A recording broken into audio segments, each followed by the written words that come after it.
안녕하십니까. 머니테크 중원평정입니다. 오늘은 재정 상황에 대해서 세 번째 강의를 시작하겠습니다. 이번에는 통합재정 수지와 관리대상 재정 수지에 대해서 알아보겠습니다. 우리나라는 통합재정 수지는 2015년, 16년부터 17, 18년까지 계속 흑자를 유지하다가 17조 원, 24조 원, 31조 흑자를 유지하다가 2019년은 6개월 만에 마이너스 38조 원의 적자가 현대했습니다. 통합재정 수지는 앞에서도 얘기했지만은 사회보장기금을 포함해서 재정수지를 산출하는 겁니다. 사회보장기금이라는 것은 국민들의 연금을 줘야 될 지급 재원이기 때문에 재정수지에서도 사실 감안할 부분도 아닙니다만 일단 그렇게 해서 계산하는 게 통합재정수지인데 그 통합재정수지도 적자로 이렇게 거액이 돌아섰다는 건 상당히 우려할 부분입니다. 그러면 이 통합재정, 사회보장기금을 제외한 관리대상 재정수지를 보면 이미 세수가 호황을 이뤘다는 기간 2016, 17, 18 이때도 22조, 18조, 28조 이렇게 계속 적자를 발생되었었습니다. 그런데 2019년에는 6개월 만에 마이너스 59조가 적자입니다. 그러니까 연말까지 이래 됐을 때 물론 세출 조기 집행 이런 것 때문에 상반기 적자가 좀 많은 부분도 있습니다만 연말까지 됐을 때는 상당한 폭의 적자가 불가피하다는 거. 그만큼 우리 지금 그 세수는 차질을 빚고 지출은 지금 늘어나는 구조가 이렇게 위기가 커지고 있다는 부분을 말해주고 있습니다.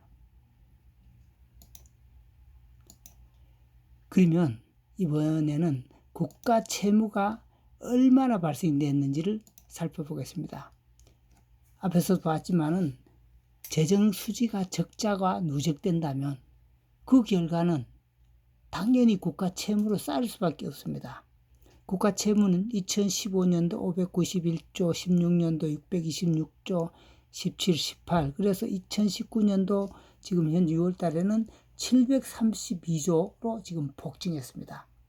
그러니까 지난 몇 년간에 100조 원 이상 증가했다는 거죠. 그리고 금융 상방이 730조를 돌파했다는 거.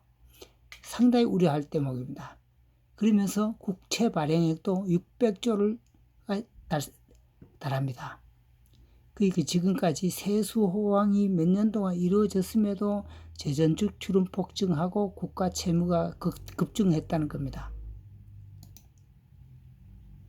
그러면 지금 살펴볼 부분은 국채를 600조 이상 국채를 발행했으면 그 국채는 누가 보유하고 있는지 이거에 대해서도 한 살펴볼 필요가 있습니다. 왜냐하면 국채를 사줄 사람이 있을 때는 국채를 발행하더라도 당장 재정 위기는 발생이 안 됩니다. 왜냐하면 사주는 사람이기 때문에 쉽게 말해서 시장에서 소화가 충분히 되면 금리가 급등할 우려도 없고 별 문제가 없다는 거죠. 그리고 지금 보면 은행이 229조, 보험사, 연기금, 증권, 투신 이렇게 해서 되는데 연기금에서도 지금 100조 원 상당의 국채를 가지고 있습니다. 그리고 지금 대부분을 보면 은행, 보험, 증권사 등이 보유하고 있고 그래 되는데 앞으로는 연기금에서도 국채 보유 금액이 점점 늘어날 단계에 있습니다. 그래서 당장은 국채 보유가 나라의 빚이 급증하더라도 시장에서 소화를 염려할 그런 부분까지는 없는 것 같습니다. 그래 여기서 이제 보면 이제 말씀드렸듯이 재정위기 도래 가능성이 얼마나 되냐에서 당분간은 재정위기 도래 가능성은 아주 적다고 볼 수 있습니다. 물론 매년 수십조 원의 적자가 발생되더라도 왜 그렇게 재정위기 도래 가능성은 없다고 보느냐. 바로 우리나라는 국민연금이란 든든한 백그라운드가 있기 때문에 그렇습니다. 국채가 폭증하더라도 지금은 아직도 외국인 매수세도 상당합니다. 지금 외국인이 국채를 한 100조 정도 가지고 있는데 외국인 매수세도 상당하고 국민연금이 3년간에 170조가 증가됐습니다.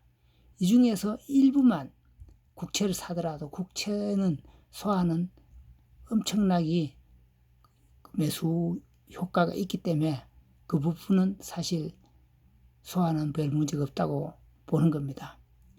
그런데 문제는 앞으로 국민연금 수령액이 기금과 역전이 되는 상황이 됐을 때 그때는 충격이 얼마나 커질까는 미뤄짐작이 갑니다. 이 시기는 앞으로 한 10년 이내는 뭐 발생이 거의 안 되겠습니다만은 10년 전후를 기점으로 이런 상황이 발생될 우려가 있기 때문에 그때는